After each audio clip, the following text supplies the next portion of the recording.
Hello मित्रों, मैं प्रशांत कुमार आप सबका वेलकम करता हूं आपके अपने यूट्यूब चैनल जेबी कोचिंग क्लासेस में। जैसा कि हम इससे पहले इंजीनियरिंग ड्राइंग्स के 4 लेक्चर्स में आप लोगों के सामने प्रेजेंट कर चुका हूं। हम आज का हमारा नेक्स्ट जो टॉपिक है टी स्क्वायर, उसके बारे में आप लोगों को यहाँ पे बताने जा रहा हूँ। आई होप आप लोगों को मेरी इससे पहले जो 4 लेक्चर्स क्लासेस है वह समझ में आई होगी। मैंने आप लोगों को इससे पहले जो ड्राइंग बोर्ड की साइज़ पढ़ाई थी वह गलती से उसमें D0 की जगह A0 प्रिंटेड हो चुका था, तो आप सभी उसको D0 कर लें। हम हमारी स्लाइड के ऊपर चलते हैं। हमारा टॉपिक्स है टी स्क्वायर। टी स्क्वायर के बारे में मैं आप लोगों को यहाँ पे बताने जा रहा हूँ। जिस तरीके से अगर आप लोगों को डी स्क्वायर मतलब सॉरी ड्राइंग बोर्ड की साइज़ याद हो गई है, तो उसी तरीके से आपको टी स्क्वायर भी बड़ा आसानी से याद हो जाएगा। देखिए यहाँ पे क्या बता रहा है टी स्क्वायर के बारे में। आप लास्ट तक इस क्लास को पूरा देखें, आपको ये पूरा समझ में आएगा। देखिए क्या बोल रहा है कि यह नाम के अनुसार ही हमें पता चल रहा है कि यह एक टी आकृति के जैसा प्रतीत होता होगा। ऑब्वियसली ये नाम से कैसा लग रहा है, टी स्क्वायर टी आकृति के जैसा दिखाई देगा। इसके अंदर शीर्ष तथा ब्लेड 2 भाग होते हैं। ध्यान रखिएगा, इसमें एक हेड और एक ब्लेड 2 भाग लगे हुए होते हैं। इसमें एक ब्लेड का किनारा कार्यकारी किनारा होता है। याद रखिएगा, जो ब्लेड का किनारा उसी से हम मेजरिंग करते हैं वह कार्यकारी किनारा कहलाता है। इसके कार्यकारी किनारे को हेड में बोले तो शीर्ष के साथ समकोण पर स्क्रू के साथ कसा जाता है। मैं आप लोगों को डायग्राम में बताऊंगा ये चीज़ किस तरीके से कसा जाता है। इसमें ब्लेड वाले भाग से क्षैतिज समानांतर रेखाएं खींची जाती है। जो हिस्सा होता है ब्लेड वाला, उससे समानांतर रेखाएं खींची जाती है। यहाँ पर हम T0 निर्दिष्ट पट की साइज को याद रखते हैं और इसके माध्यम से आगे की साइज को बनाने का प्रयास करते हैं। जिस तरीके से हमें D0 याद रखी थी, उसी तरीके से हमें यहाँ पर T0 निर्दिष्ट पट की साइज याद रखना पड़ेगी। टी स्क्वायर प्लास्टिक तथा लकड़ी का बना होता है। यह जो होता है सेल्यूलाइड मटेरियल, प्लास्टिक और लकड़ी का बना होता है। आगे चलते हैं हम। आप लोगों के सामने मैं प्रेजेंट कर रहा हूँ। यहाँ पर आप देख सकते हैं आप किस तरीके का टी स्क्वायर होता है। ये रहा आपके सामने टी स्क्वायर। देखिए फ्रेंड्स, ये जो होता है आपका एक चौकोर लकड़ी की नुमा आकृति का बना हुआ रहता है। इसमें जो होता है अभी उसने बताया, इसे बोलते हैं हेड, जिसे बोलते हैं शीर्ष।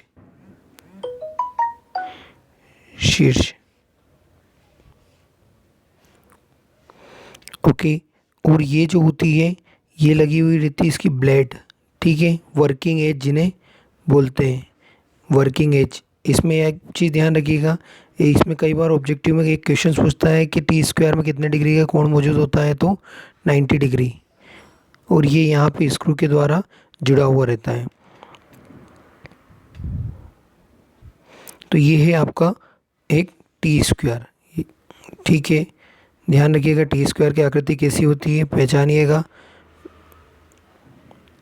मैं आप लोगों को टेस्ट लूँगा तभी आप लोगों को क्लियर हो जाएगी ये चीज़ें। ओके, तो यही था टी स्क्वायर। और इसका उपयोग किस लिए करते हैं आप लोग ध्यान रखिएगा। इसका उपयोग जो होता है इसके द्वारा इस ब्लेड के माध्यम से क्षैतिज लाइनें खींचने के लिए प्रयोग किया जाता है।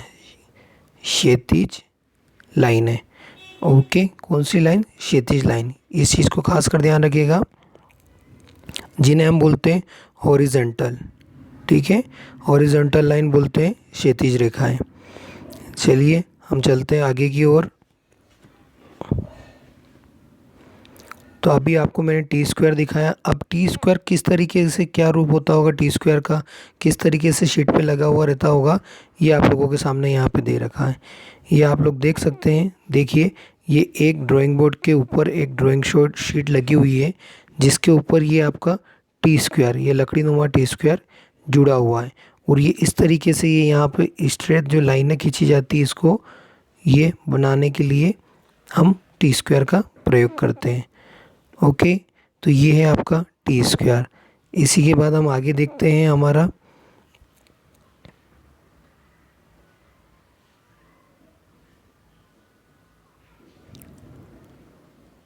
यहाँ पे ड्राइंग बोर्ड का आकार दे रखा है।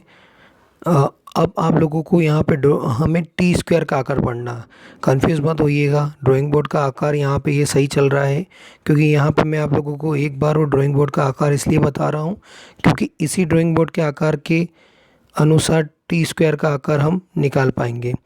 ये देखिए, मैंने पहले वाले जो लेक्चर्स था उसमें यहाँ सब जगह A0 A1 A2 A3 हो रहा था, तो उसको आप लोग सुधार लीजिएगा। वो A0 नहीं आएगा, A0 की जगह D0 आएगा। मैं एक बार और आप लोगों को यहाँ पे ये साइज़ क्लियर कर देता हूँ।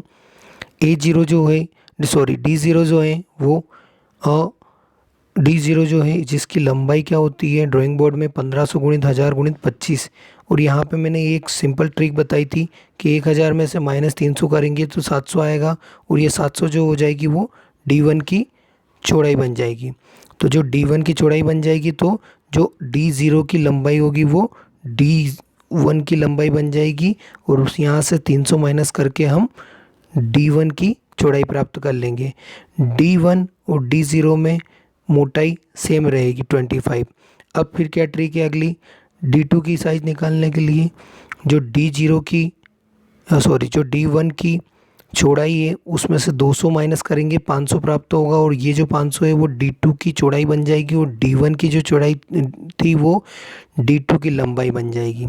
और इसमें भी लास्ट की मोटाई 15 × 15 D2 और D3 में सेम रहती है।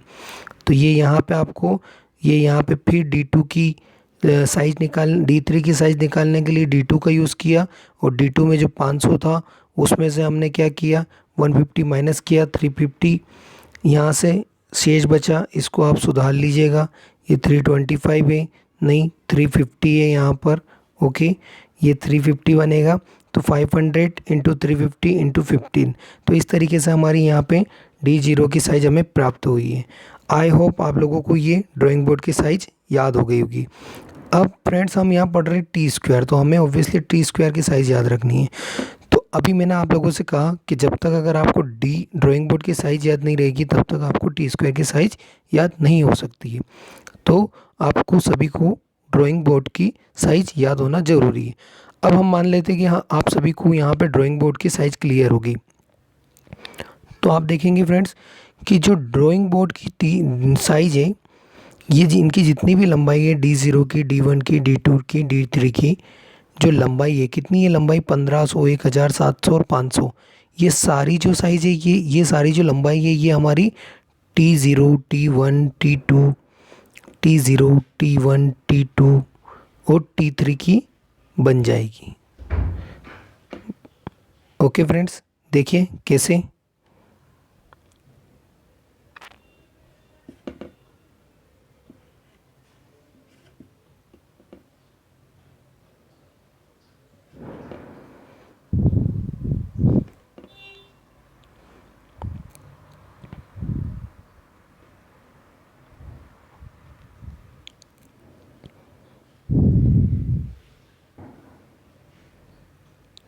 ये दे रखा है यहाँ पे टी स्क्वायर का आकार।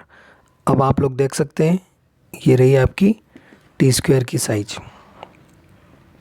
जैसा कि मैंने कहा था, अगर आपको ड्राइंग बोर्ड क्लियर है तो जो D0 की लंबाई थी वो हमारी T0 की साइज़ बन गई, जो D1 की लंबाई थी वो हमारी T1 की साइज़ बन गई, जो D2 की लंबाई थी वो हमारी T2 की साइज़ बन गई, जो D3 की लंबाई थी वो हमारी T3 की साइज़ बन गई। तो यहाँ पे क्लियर है कि D0 निर्दिष्ट पद से लेकर D3 निर्दिष्ट पद तक की जितनी भी लंबाई दे रखी है वह सब T0 निर्दिष्ट पद तथा T3 की साइज़ बन जाएगी ऑब्वियसली। ठीक है, तो ये सिंपल सा था। अब मैंने फिर बोला इन सब के लिए हमें स्टेप बाय स्टेप चलना होगा। अगर आप लोगों को ड्राइंग बोर्ड की साइज़ याद है तो आप लोग टी स्क्वायर की साइज़ आसानी से फाइंड आउट कर सकते हैं। ओके गाइस, तो आपको ये वीडियोस पसंद आया होगा। इसके साथ मैं आप लोगों को लास्ट स्लाइड प्रेजेंट करने जा रहा हूँ, जिसमें आप लोग देख सकते हैं कि किस प्रकार टी स्क्वायर वर्क करता है। आप ध्यान से देखिएगा, यही चीज़ समझने की है। ओके, कि टी स्क्वायर किस प्रकार वर्किंग करता है। यहाँ से आपको टी स्क्वायर का क्लियर हो जाएगा। आप देख सकते हैं किस तरीके से ये पेंसिल के माध्यम से एक जो ड्राइंग बोर्ड है उस पर एक वर्कशीट लगी हुई है, उस पर ये क्षैतिज रेखाएं खींच रहा है। तो ये इस प्रकार से हमारा वर्किंग करता है। मैं आप लोगों को यहाँ पे बता दूँ, ये आपका ओवरऑल पूरा ड्राइंग बोर्ड है और इस ड्राइंग बोर्ड पे ये ड्राइंग बोर्ड है और इस ड्राइंग बोर्ड पे ये जो है आपकी ये शीट लगी हुई है और इस शीट पे ये आप देख सकते हैं ये आपका टी स्क्वायर और ये टी स्क्वायर जो है आपका ये क्या कर रहा है, ये जो लाइंस रेड ड्रॉ हो रही है ये लाइन जो है इसको बोलते हैं क्षैतिज रेखाएं। तो इस तरीके से हम एक ड्राइंग बोर्ड के ऊपर क्षैतिज रेखाएं ड्रॉ कर सकते हैं। आई होप अब आप लोगों को ये सारी चीज़ें क्लियर हो गई होगी। एक चीज़ और मैं बता दूं, ये यहाँ पे पूरा बता रखा है। ड्राइंग शीट को ड्राइंग बोर्ड के ऊपर क्लिप के माध्यम से इस तरीके से पिन किया जाता है जिससे हमारी शीट क्या हो ना हो, हिले डुले ना। आई होप फ्रेंड्स आप लोगों को मेरा ये लेक्चर्स पसंद आया होगा और आपको ये पूरा टी स्क्वायर क्लियर हो गया होगा। अगर आप लोगों को ये चीज़ क्लियर है तो प्लीज़ आप लोग इस लेक्चर्स को लाइक करें, सब्सक्राइब करें एंड अपने कमेंट शेयर करें। और अगर आप लोगों को ये क्लासेस समझ में आ रही हैं तो आप लोग मुझे कमेंट करके लिखें, मैं आपके नेक्स्ट क्लासेस जल्दी लेकर के आऊँगा। तब तक के लिए take care, bye bye, thank you so much, watch this video.